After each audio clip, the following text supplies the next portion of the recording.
Hi, నేను doctor Nagarjuna Gottipati, international cardiologist, Shreshta hospitals Guntur.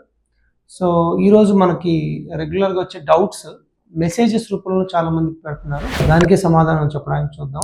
Most కామన్గా మన వాళ్ళు అడుగుతుంది, అంటే నేను యంగ్ కదా, నేను 20s 30sలో ఉన్నాను.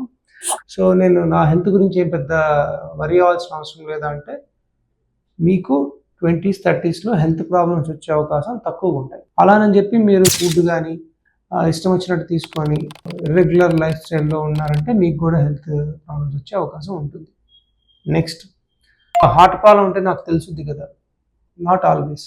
సో ప్రాబ్లం ఎప్పుడు మనకి తీవ్రంగా ఉన్నప్పుడే తెలుస్తుంది. మనకి బార్డర్ లైన్గా ఉన్నప్పుడు సిమ్టమ్ తెలియకపోవచ్చు.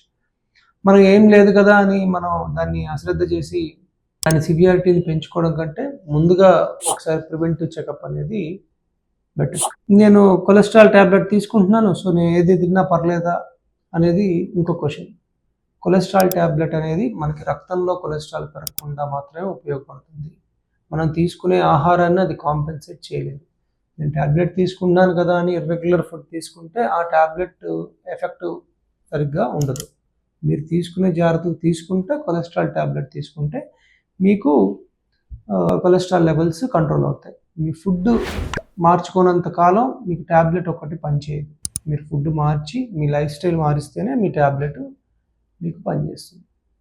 సో ఇంకొకటి కామన్ క్వశ్చన్ ఏంటంటే, మా ఫ్యామిలీలో అందరికీ హార్ట్ ప్రాబ్లం ఉంది, నాకు ఎటు తిరిగి వచ్చింది, నేను జాగ్రత్తలు తీసుకున్న ఉపయోగం లేదా? అది చాలా తప్పు. ఫ్యామిలీలో హార్ట్ ప్రాబ్లం ఉంటే మీకు వచ్చే అవకాశం ఎక్కువ. మీరు జాగ్రత్తలు తీసుకొని, మీరు డైట్ జాగ్రత్తలు తీసుకొని, రెగ్యులర్ ఎక్సర్సైజ్ తీసుకుంటే మీకు చిన్న వయసులో రావాల్సింది లేట్ 50s 60sలో వస్తుంది. మీకు జాగ్రత్తగా తీసుకున్నప్పుడు ప్రాబ్లం మైల్డ్గా రావచ్చు, అజాగ్రత్తగా ఉంటే సివియారిటీ ఎక్కువ అవచ్చు. సో మీరు జాగ్రత్తగా ఉంటే రాదు ఎర్లీగా, అజాగ్రత్తగా ఉంటే ఎర్లీగా వస్తుంది. సో ఫ్యామిలీ హిస్టరీ ఒక్కటే దాన్ని పెట్టుకొని వదిలేసుకోవద్దు.